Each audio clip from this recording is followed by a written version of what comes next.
वो वीर कण के रूप में माता के उदर में जब प्रवेश करता है तो एक रात्रि में मां का और पिता का, दोनों का वो जो वीर मिलता है, उस रज और वीर के मिलने से एक कलल सा बनता है। 5 रात्रि व्यतीत होने के बाद एक बुदबुदा सा बनता है। 10 रात्रि व्यतीत होने के बाद एक बेर की सी आकृति होती है। फिर उसके बाद उसमें धीरे धीरे मांसपेशियां बढ़ने लगती हैं। 1 महीने में उसके सिर निकल आता है। 2 महीने में हाथ पांव अंगों का विभाग होता है। तीसरे महीने में नख, रोम, अस्थि, चर्म, स्त्री पुरुष के चिन्ह प्रकट हो जाते हैं। 4 महीने में मांसादि 7 धातुएं प्रकट हो जाती है। 5वें महीने में चेतना जागृत हो जाती है। जैसे अपने चेतना, ऐसे 5वें महीने में गर्भस्थ शिशु की चेतना जागृत हो गई। जीव है पर चेतना 5 महीने बाद मां के गर्भ में जागृत। अब उसे भूख लगती है, प्यास लगती है, वहां की तापमयी जलन, पीड़ा, छोटे छोटे कीड़ों के द्वारा काटना। 6ठे मास में झिल्ली से लपटा हुआ मां की दाहिनी कोख में कीड़े की तरह तड़पता है। उस समय माता को कड़वे और खट्टे पानी की लालसा होती है, जिससे उसके अंगों में जाकर भयंकर जलन होती है। यह है भोग।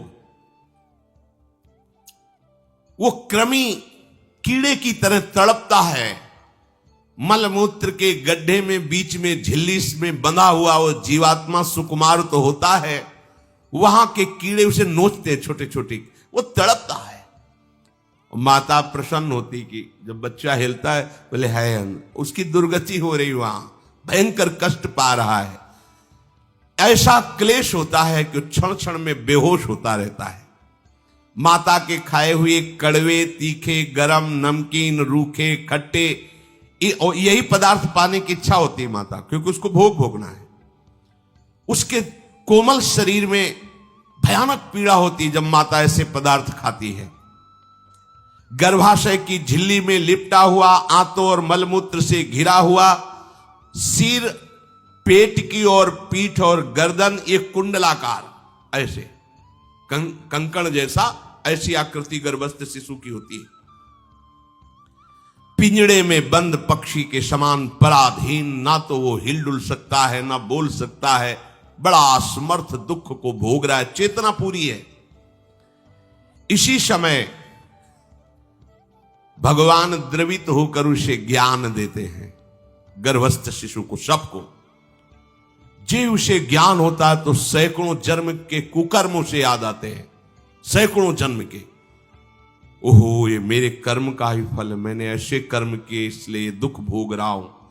बेचैन हो जाता है, कैसे निपट पाऊंगा, सैकड़ों जन्म के कर्म जमा है।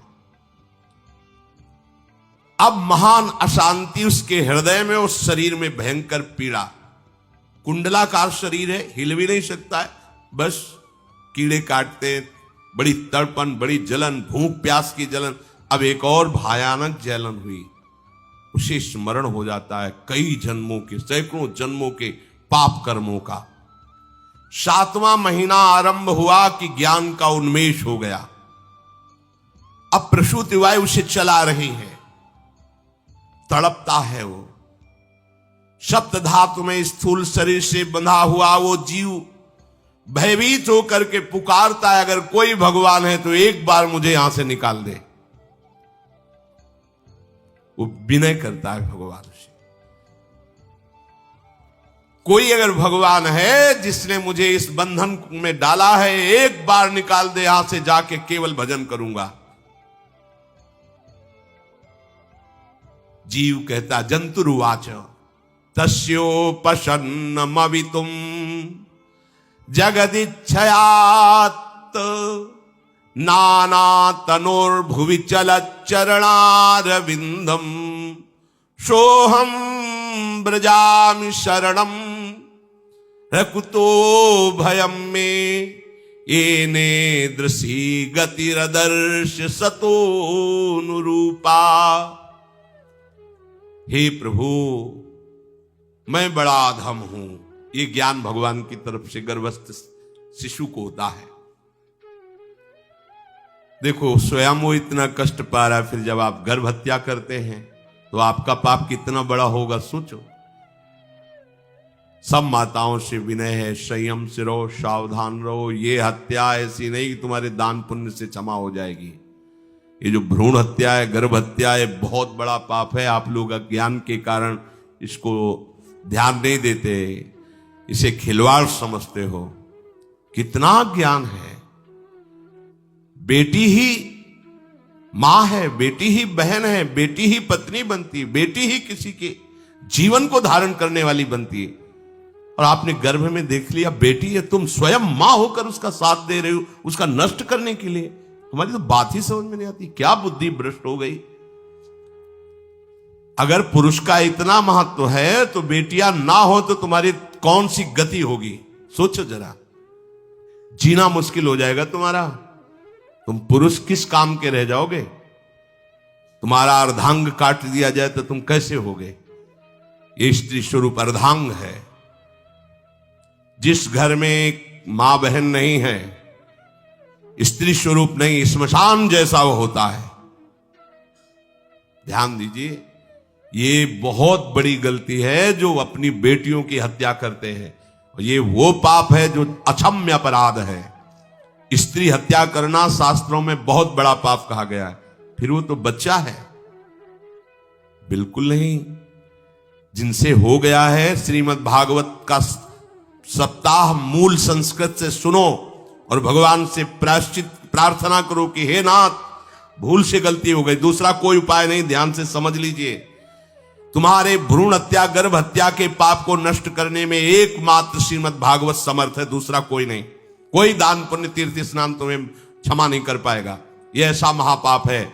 अगर हृदय में जलन करके और मूल संस्कृत के द्वारा पूरी 7 दिन में भागवत श्रवण की जाए नियम से, तो भागवत समर्थ है, इस हत्या के पाप से भी आपको मुक्त कर देगी।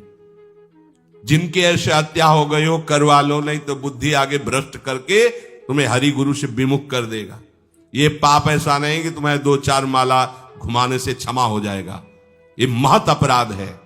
सबकी समझ में नहीं आता, समझ जाओ, नहीं तो आप जहां भी हो वहीं से भ्रष्ट कर देगा। ये अपराध नष्ट नहीं होगा, श्रीमद् भागवत की कृपा से नष्ट हो जाएगा। यह हमें बहुत विश्वास है। श्रीमद् भागवत सप्ताहिकी ये है ही महामहिम। प्रेत योनि को प्राप्त धुंधकारी को सीधे भगवत पार्षद स्वरूप देकर परम पद में आरूढ़ कर दिया। केवल 7 दिन की मूल संस्कृत एक भी श्लोक नहीं छूटना चाहिए।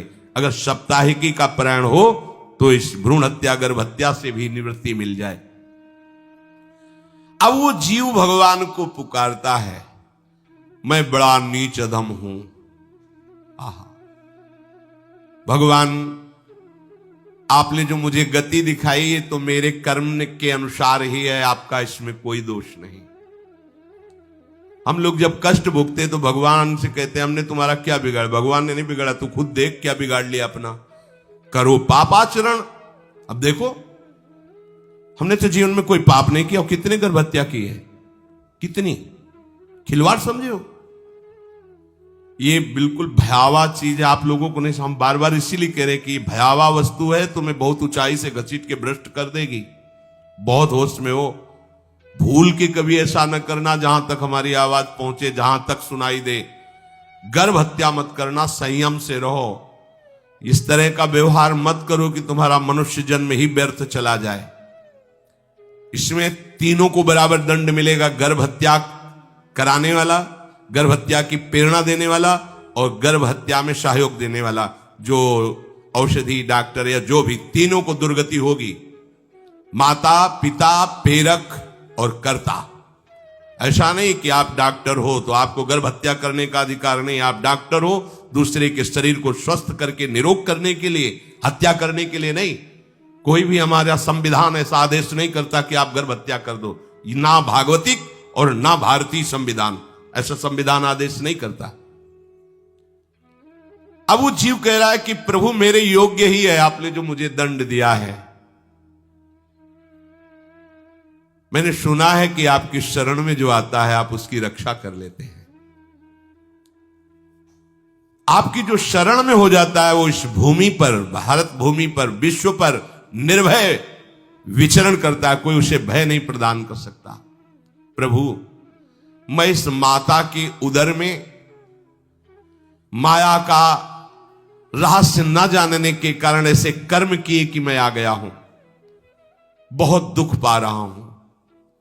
हे निर्विकार अखंड बोध स्वरूप परमात्मा, मैं बार बार नमस्कार करता हूं। प्रभु, मेरे ऊपर कृपा कर दो, एक बार इस गर्भ से निकाल दो। मैं यहां से बाहर जाकर आपका निरंतर भजन करूंगा। ये वादा करके आए हम प्रभु से सब। प्रभु ने करुणा करके हमें चांस दिया है मनुष्य शरीर।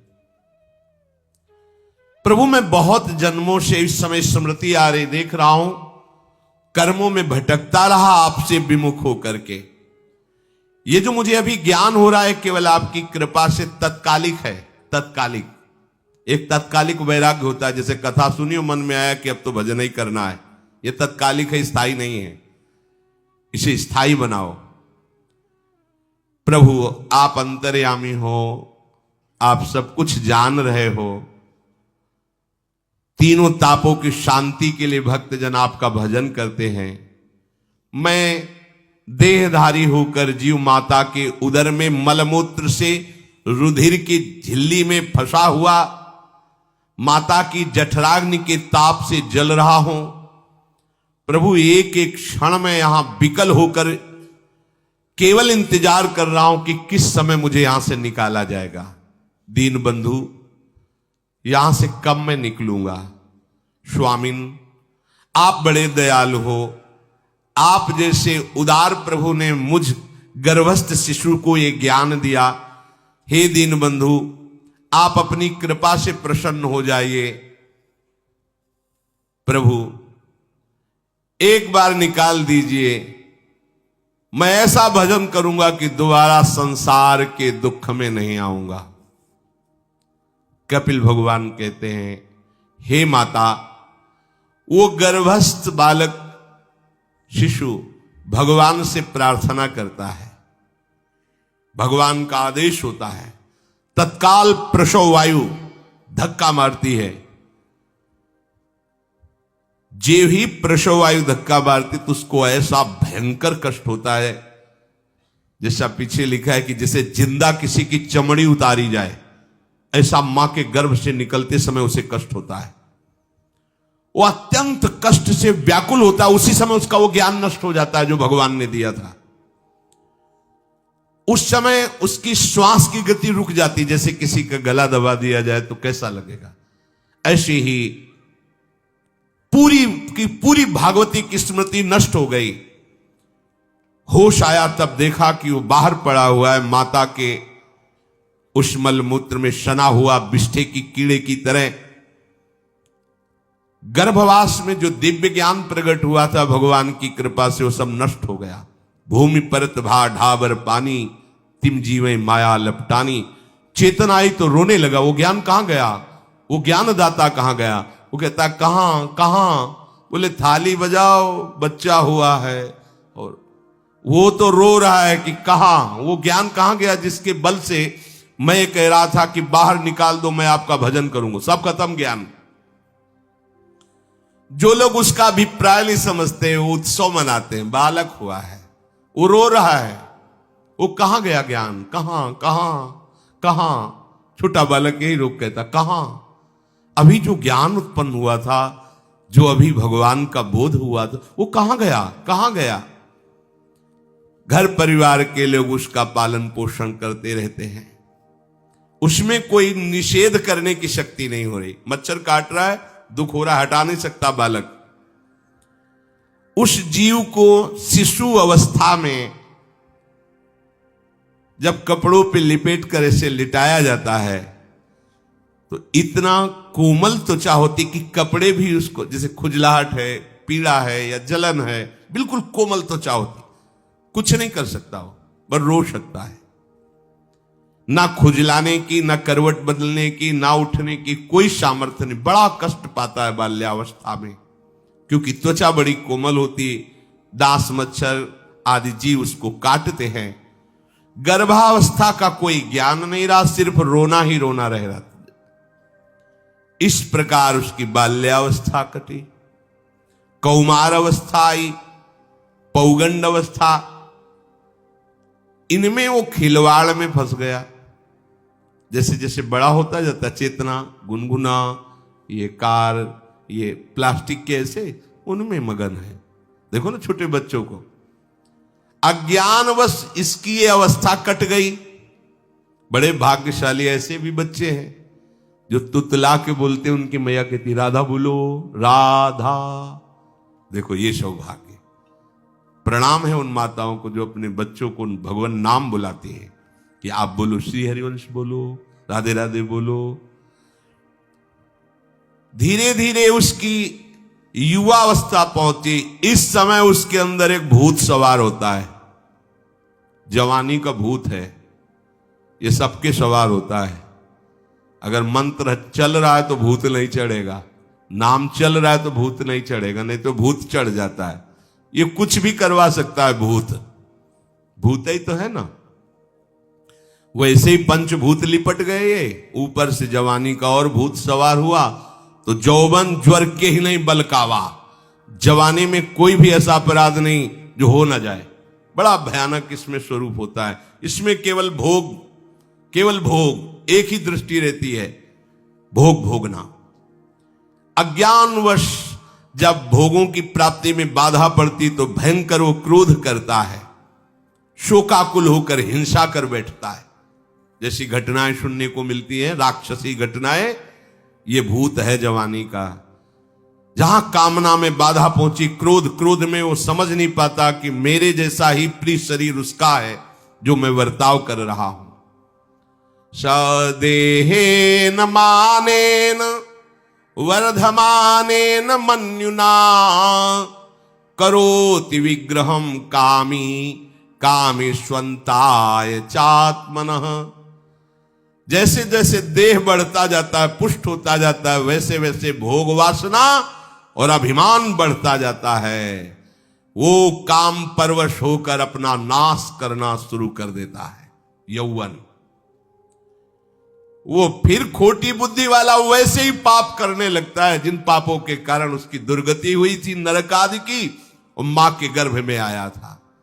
देहाभिमान वश निरंतर मैं करूंगा, मैंने भोगा, मैं वो भोगूंगा। उसे ये ज्ञान नहीं रहता कि मैं वादा करके आया हूं कि भजन करूंगा और इस संसार से मुक्त हो जाऊंगा। भूल गया। इसी शरीर से उसको फिर भयंकर कष्ट भोगने पड़ेंगे। इसी का नाम संसार चक्र है। अगर कहीं उसे सत्संग मिल जाए, सन्मार्ग में चल दे, तो माया भेजती है दो प्रकार के लोग उनको भ्रष्ट करने के लिए। एक जिह्वा रसेंद्री को और एक उपस्थेंद्री जनेंद्री के भोगों का समागम भेजती है। फिर ही भोगो। ध्यान रखना, शास्त्र है, सत्य एक एक अक्षर है।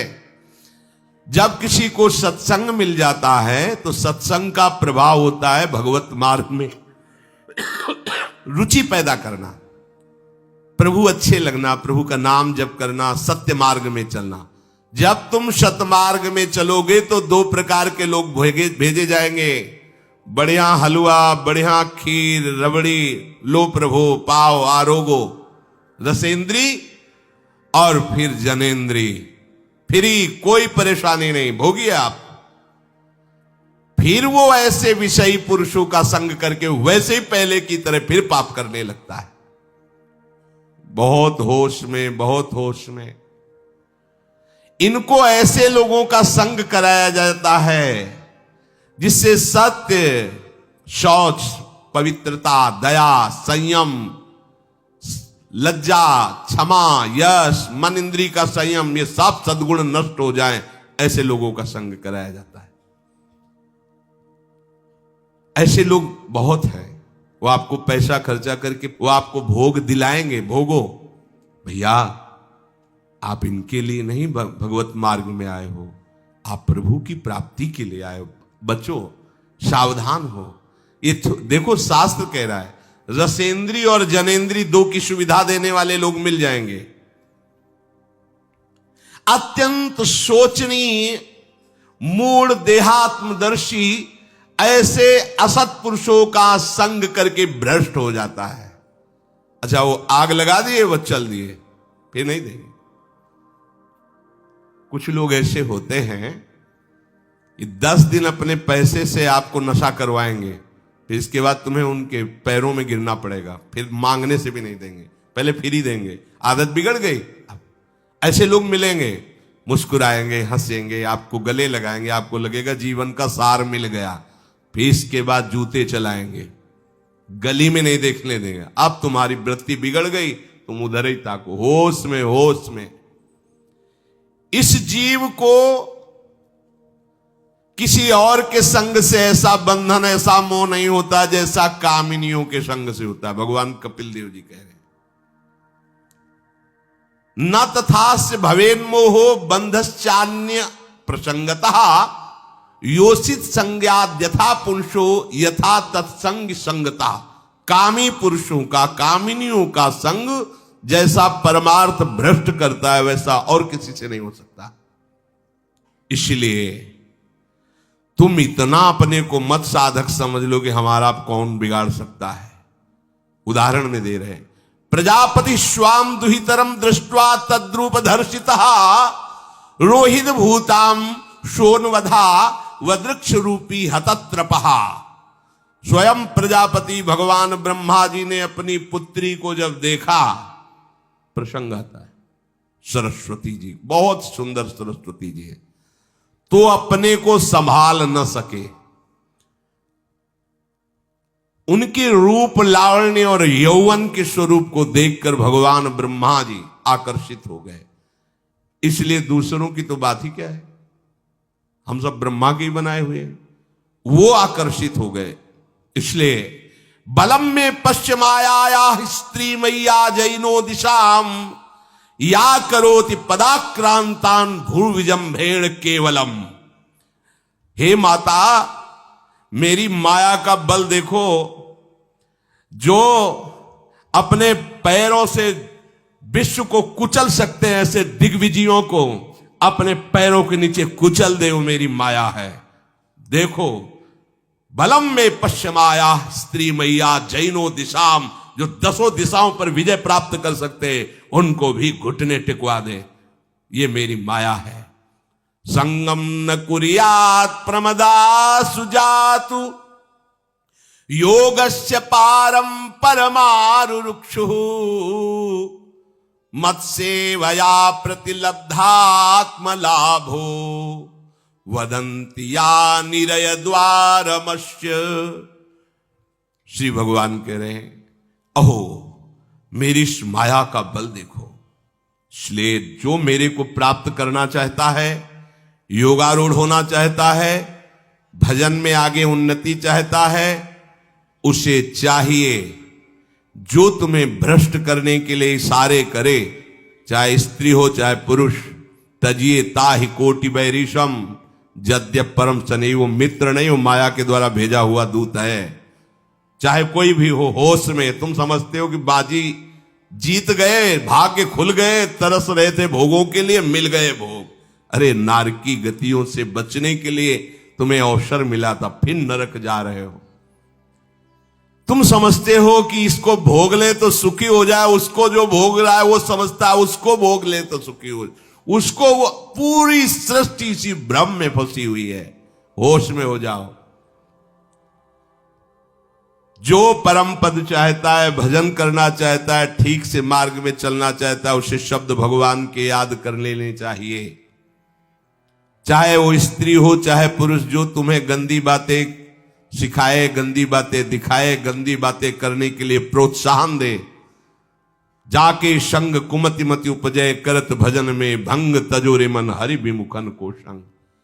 गृहस्थ हो तो धर्म के अनुसार अपनी पत्नी मात्र में सीमित रहो।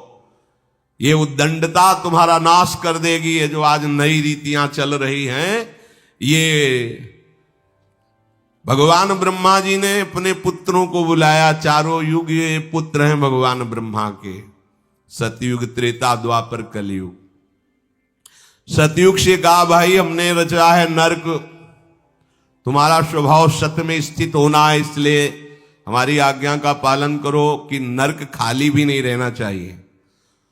तो उनका पिताश्री, जब हमारा स्वभाव आपने ही रचा है तो मेरे राज्य में कोई नरक जाए, भूल चूक से किसी को नरक नहीं जाने देंगे। त्रेता से कहा तो उन्होंने कहा कोशिश करेंगे अपने बड़े भाई का अनुगमन करने की। द्वापर से कहा तो उन्होंने कहा कोशिश करेंगे आपकी आज्ञा का पालन करने की। समझना। लेकिन जब कलयुग आया तो मुस्कुरा के बोला, पिताश्री जैसे बड़े भैया ने कहा मेरे राज्य में कोई नरक मेरी जानकारी में नहीं जा पाएगा, ऐसे ही मेरे राज्य में कोई स्वर्ग या परम पद मेरी जानकारी में नहीं जा पाएगा। मैं सीधे हाउसफुल करूंगा नरक। देख लो ना, शराब पीना, व्यभिचार करना, जुआ खेलना, चोरी करना, हिंसा करना, ये इसके प्रधान स्थान है। ब्रह्मा जी से कहा आप चिंता मत करो, जैसे बड़े भैया कहते हैं कि हमारे राज्य में कोई नरक नहीं जाएगा, ऐसे हम आपको वचन देते हैं। अगर हमारी दृष्टि पड़ी तो न स्वर्ग जाने देंगे न परम पद में जाने देंगे। तभी महाप्रभु कहते पाए जान जगत में सब जन कपटी कुटिल कलयुगी टंचू। कलयुग ने सबको देख रखा है, सबको अधीन कर रखा है। अगर बच सकते हो तो एक हरिनाम है, राधा नाम है, जो कलयुग का प्रभाव नहीं पड़ने देगा। इसलिए होश में, चाहे वो पुरुष हो या स्त्री हो, रिश्तेदार हो, नातेदार हो, कोई हो, जिसके संग से भोग वासना बढ़े, भगवत विमुक्ता हो, दूरी बना लो, तत्काल दूरी बना लो। वो मित्र नहीं, वो भारी दुश्मन है, जो तुम्हें फिर वही दुर्गति में ले जाएगा जो गर्भ में वादा किया वो नहीं कर पाओगे। भगवान कह रहे मैं इसलिए मना कर रहा हूं कि ये खुला हुआ नरक का द्वार है। वदंती या निरय द्वारमस्य, निरय माने नरक का द्वार, अस्य माने ये भोग विलासिता खुला हुआ नरक का द्वार है। इसका भाव यह है कि इसमें सुख तो है नहीं, सुख भासता है।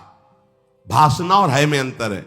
जैसे रेत में हम देखते हैं सूर्य की किरणें पड़ने पर निर्मल जल भासता है, और प्यास के कारण हम दौड़े तो वहां बालू ही मिलेगी, फिर आगे भासता है, फिर भागे तो फिर भागने से प्यास बढ़ती जाती है, पानी मिलता नहीं। ऐसे ही परस्पर आकर्षण में सुख भासता है, होता नहीं। जब हम उसको स्वीकार कर लेते हैं तो एक मन में उदासी आती कि यहां वो तो मिला नहीं जो चाह रहे थे, तो वो दूसरा दिखाता है, वो आगे, वो उधर गया तो फिर वो पूरा जीवन नष्ट हो जाता है। और मिला नहीं क्योंकि है नहीं, भासता है, सुख भासता है नहीं। प्रभु में सुख भासता नहीं, प्रभु में सुख है, भासता नहीं है। इसलिए जो भासता में लगे वो प्रभु में नहीं लग पाते, क्योंकि यहां भासता नहीं है, वहां भास रहा है, और है नहीं। यहां है, भास नहीं रहा है तो है का परिचय नहीं है, इसलिए वो यहां लग। और जो लग गया तो नाच नाच के मीरा जी कहती पायो जी पायो मैंने राम रतन धन पायो। पति है। प्रथम रात्रि में मीरा जी ने राणा साहब से कहा कि आप हमारी बात शायद समझ सकते हो, आप हमें स्पर्श मत करना। मैंने सुहाग गिरधर के नाम का भरा है, मैं तुम्हारी पत्नी नहीं हूं। लोक व्यवहार के कारण तुम पति रूप में आए हो, तो मैं चाहती हूं कि तुम मेरा सहयोग करो। मैं एक पतिव्रता हूं गिरधर की। मेरे तो गिरधर गोपाल बैठे थे एक ही सैया में, उतर के चरणों में बैठ गए। मीरा जी के चरण पकड़े के अहो भाग्य, मुझे ऐसे सौभाग्य मिला कि आपका पति होने का। एकांत में आप हमारी गुरु होंगी और समाज में आप पत्नी का स्वांग करेंगी, जिससे आपको विक्षेप नहीं पड़े। आजीवन निर्वाह किया। एकांत में गुरुवत मीरा जी के प्रति व्यवहार करते राणा साहब, और व्यवहार में मीरा जी पत्नी जैसा व्यवहार में बाहर और अंतर में ऐसी सदगति हुई राणा की जो बड़े बड़े योगियों को दुर्लभ है। वो मीरा जी जीवन में कभी भी किसी भोग को स्वीकार नहीं किया। गिरधर के रंग राची, सब भोग चरणों में लुट रहे थे, सोचिए, राज परिवार में ब्याही गई, क्या था? किसी भी सुख की आकांक्षा नहीं। यह है रंग श्री हरि का। है नहीं ना उनमें सुख। जो है सुख वो मिल गया तो फिर भासने की तरफ क्यों बढ़ेगा? इसलिए ये जो मेरी माया है, ये मित्र बनकर पहले सेवा के बहाने से धीरे धीरे पास आती है। आती है का शब्द माया के लिए है। वो किसी भी रूप में होगी। माया का कोई रूप नहीं आज तक वर्णन किया गया। कोई भी रूप हो, वस्तु, व्यक्ति, स्थान, घटना, कुछ भी। उपासक जब समझ नहीं पाता तो वही उसके नाश का कारण बन जाती है। बहुत सावधान। हमें नहीं पता किस रूप में आएगी। जिनको पता है हम उनको अपने पास रखें। वो है नाम राधा राधा। फौरन पता चल जाएगा आपको पक्का। ये ठीक नहीं, नहीं बहुत श्रद्धा नहीं। बिल्कुल हटो, बिल्कुल हटो, अंदर से आए, बिल्कुल हटो। नहीं तो कोई समझाने वाला थोड़ी था बचपन से हमें कि भाई पास कोई हो, यही नाम। जहां कहीं कोई प्रियता, कहीं आश्रमों में, कहीं कुछ समझ में, हटो हटो हटो। ये नाम हटाते हटाते हटाते जहां लगाना चाहिए वहां लगा दिया। नाम अगर है अंगरक्षक तो तुम्हें माया से बचाता रहेगा। क्योंकि जिनकी माया है उन्हीं का नाम है। वो खूब अच्छे से जानता है, माया को पहचानता है। नाम आप नहीं पहचानोगे पक्का, क्योंकि वो बाहर से ही नहीं आती, वो अंदर से भी आती है। ये सब माया के ही पार्षद है। मन बुद्धि चित्त अहंकार सब माया में है।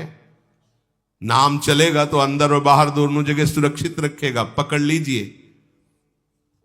वो तिनके में ढके हुए कुएं के समान होती है। पता नहीं चलता कि कितना गहरा कुआं है। ऊपर से तिनके से ऐसा लगता भूमि, जेब पैर रखा गिर गए कूप में, अब निकल नहीं सकते। जब मेरी माया में आसक्त हो जाता है तो अंत समय फिर उसी माया का स्मरण आता है। वही सब मैं और मोर तोड़ते।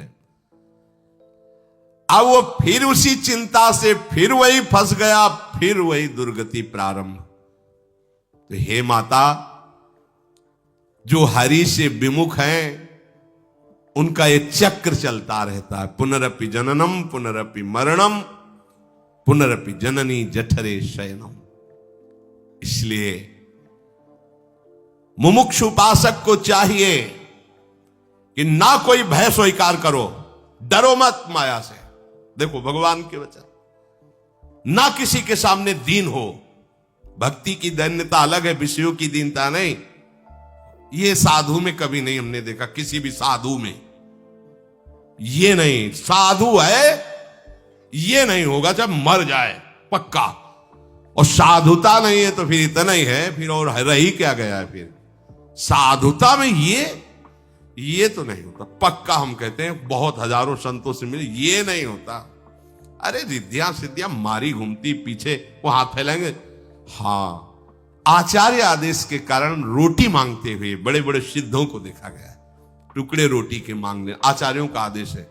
भिक्षा औषधम अन्नम, भिक्षा रूपी अन्न रूपी औषधि से उदर पोषण करे, ऐसा आचार्य। चाहे वो भगवान शंकराचार्य हो, चाहे आप प्रेम के उपासक हो।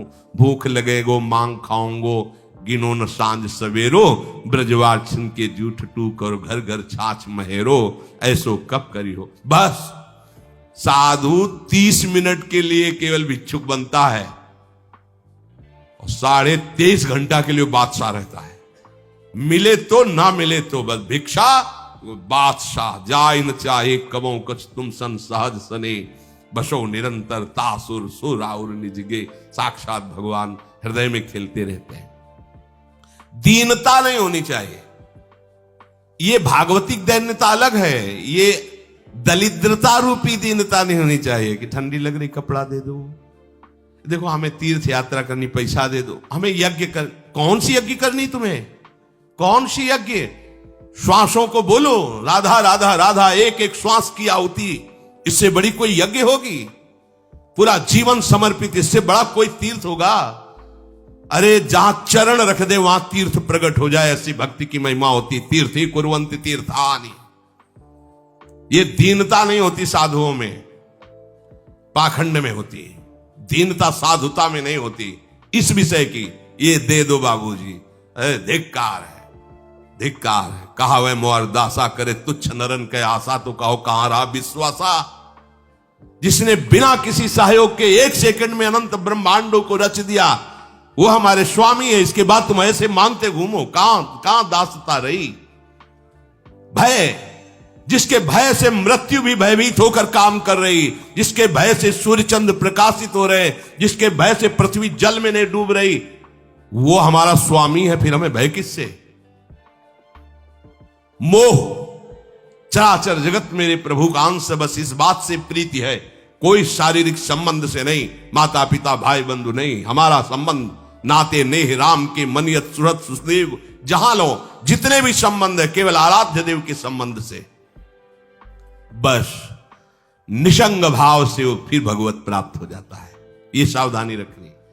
निसंग भाव, कोई मित्र नहीं, कोई शत्रु नहीं। इस माया में संसार से मुक्त होने का यही उपाय है। भय नहीं, दीनता नहीं, मोह नहीं, किसी का संग नहीं, अपने श्यामा श्याम श्यामा श्याम श्यामा श्याम, उनके नाम की, उनके आश्रित। वो आगे से आगे ऐसा दुलार करते हैं, आपको सोचना ही नहीं पड़ेगा। जैसे माँ को पता है बाल भोग कब कराना है बच्चे को, कौन सी पोशाक धारण करानी है, कहाँ उसको खेलने ले जाना है, ऐसे ही हमारे प्रियालाल को पता है ये दास है, इसको कब क्या। सच्ची मानिए, आगे से आगे व्यवस्था उनकी। आश्चर्य में हो जाओगे आप जब अपना अहंकार उनको समर्पित कर दोगे। हम अहंकारी जीव अपने अहंकार के कारण धक्का खाते घूम रहे। नहीं, अखिल कोटि ब्रह्मांडों का सृजन करने वाला प्रभु है। 4 लाख योजन का एक पहाड़ केवल है, सोने का प्योर सोने का, मिलावट नहीं। 4 लाख योजन, 1 योजन 4 कोस, 1 कोस 3 किलोमीटर। कितना एक से एक रत्न इस पृथ्वी में है। ऐसे मालिक के गुलाम हो, ऐसे हाथ फैलाते घूमो। राधा राधा। इस शरीर को बहुत ध्यान से सुन लो। जो इस शरीर को निक्षेप माने धरोहर होता है, धरोहर की भांति। जैसे हम तुम्हें दे दें कि 500 रुपए रख लो, हमें जब काम लगेगा ले लेंगे, तो 500 रुपए रखे आपकी जेब में, लेकिन आप कभी उसे अपना नहीं मानेंगे। अगर कभी आवश्यकता पड़ी, किसी ने बताया कि 500 रुपए आपकी जेब में, नहीं, वो तो धरोहर है। जब वो मांग लेंगे तो उनको हम खर्चा, धरोहर का खर्चा स्वयं में नहीं किया जाता। ईमानदार आदमी धरोहर को जैसे रखा वही, ये नहीं कि हम 500 खर्चा कर लेते हैं फिर कमा के 500 दे देंगे, नहीं, वही सेम टू सेम वैसे ही वापस होगा। तो ये शरीर प्रभु की धरोहर है। सुधा निधि में भी एक श्लोक में आया है, ये प्रियाजू की धरोहर है। कबीरदास जी ने कहा है, चदरिया जैसी की तैसी धरि दीनी। जैसी दी थी प्रभु, हमने मलिन नहीं की, वैसे की वैसे वापस कर दी। तो क्या होगा उसका परिणाम? मोक्ष, भगवत प्राप्ति। इसे मलिन करने का अधिकार तुम्हें नहीं। ये चदरिया जो मिली है, मनुष्य शरीर, ये भगवत प्राप्ति। इसे गंदा मत करो। शरीर को धरोहर की भांति रखकर, ये गुरु की संपत्ति है, ये इष्ट देव की संपत्ति। तन वांग मनोभिरमलई सोहम तविवासिता। ये शरीर, ये मन, ये वाणी हमारे गुरुदेव को समर्पित, उनकी आज्ञा के अनुसार चलना है। तो क्या होगा? अनासक्ति बढ़ेगी, किसी से कोई राग नहीं। अनासक्त होकर वो भगवत प्राप्त हो जाएगा। एक ही उपाय समस्त दुखों से बचने का, मामुपेत्य। जो मेरे आश्रित हो गया, मेरा भजन करता है, पुनर्जन्म नहीं होता उसका। क्योंकि दुखालयम शाश्वतम, संसार में वही जवानी, वही बुढ़ापा, वही रोग, वही योनियों में भटकना। थोड़ा तो थक जाओ। तुम्हें नहीं चाहिए दिव्यता, तो कम से कम इतना समझ लो। फिर वही प्रारंभ वाली बात कहते हैं कि देश विदेश सुख के लिए भटकते हो, तो हम भी तो ऐसे देश की बात कर रहे जहां सुख ही सुख है, जहां काल की भी चाल नहीं है। वो है निकुंज देश। निकुंज देश के राजा हैं श्यामा श्याम। चलो ना वहां, राधा राधा रूपी धन कमाओ। यहां किसी से व्यवहार न करो, प्रेम का व्यवहार भगवत समर्पित करो, राग द्वेष का व्यवहार मत करो। तो इसी जन्म में ये कर्म परंपरा खत्म हो जाएगी। पता नहीं कौन कौन सी योनियों में हमें जाना पड़े मां के गर्भ में, इसलिए भाई ये आखिरी जन्म होना चाहिए, ऐसा कर लो, ऐसा धन कमा लो जो तुम्हारे साथ चले, वो है राधा नाम। अब जीवन में धोखा ना होने पावे। सबसे प्रार्थना है बच जाओ, आगे और कलयुग भयानक रूप लेके आएगा, आपसे भजन नहीं होगा। अभी देख लो, न खान पान पवित्र है, न संग पवित्र है, न दृश्य पवित्र है, आगे तो और भी।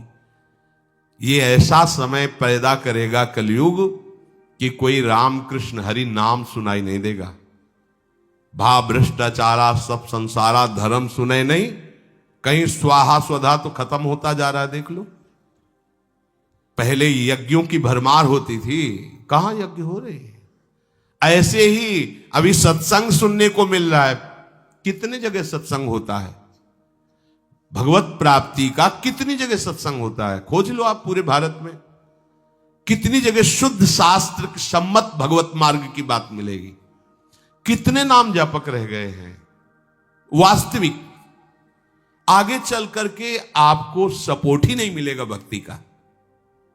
जैसे अभी डरने लगे कि अगर तिलक लगा के जाएंगे तो ऑफिस वाले क्या कहेंगे, स्कूल में तो कंठी और तिलक ही नहीं धारण करने दिया जाता। बच्चे कहते हैं, घर में कहते हैं तुम सुहागवती हो, कंठी तो विधवा धारण करती हैं।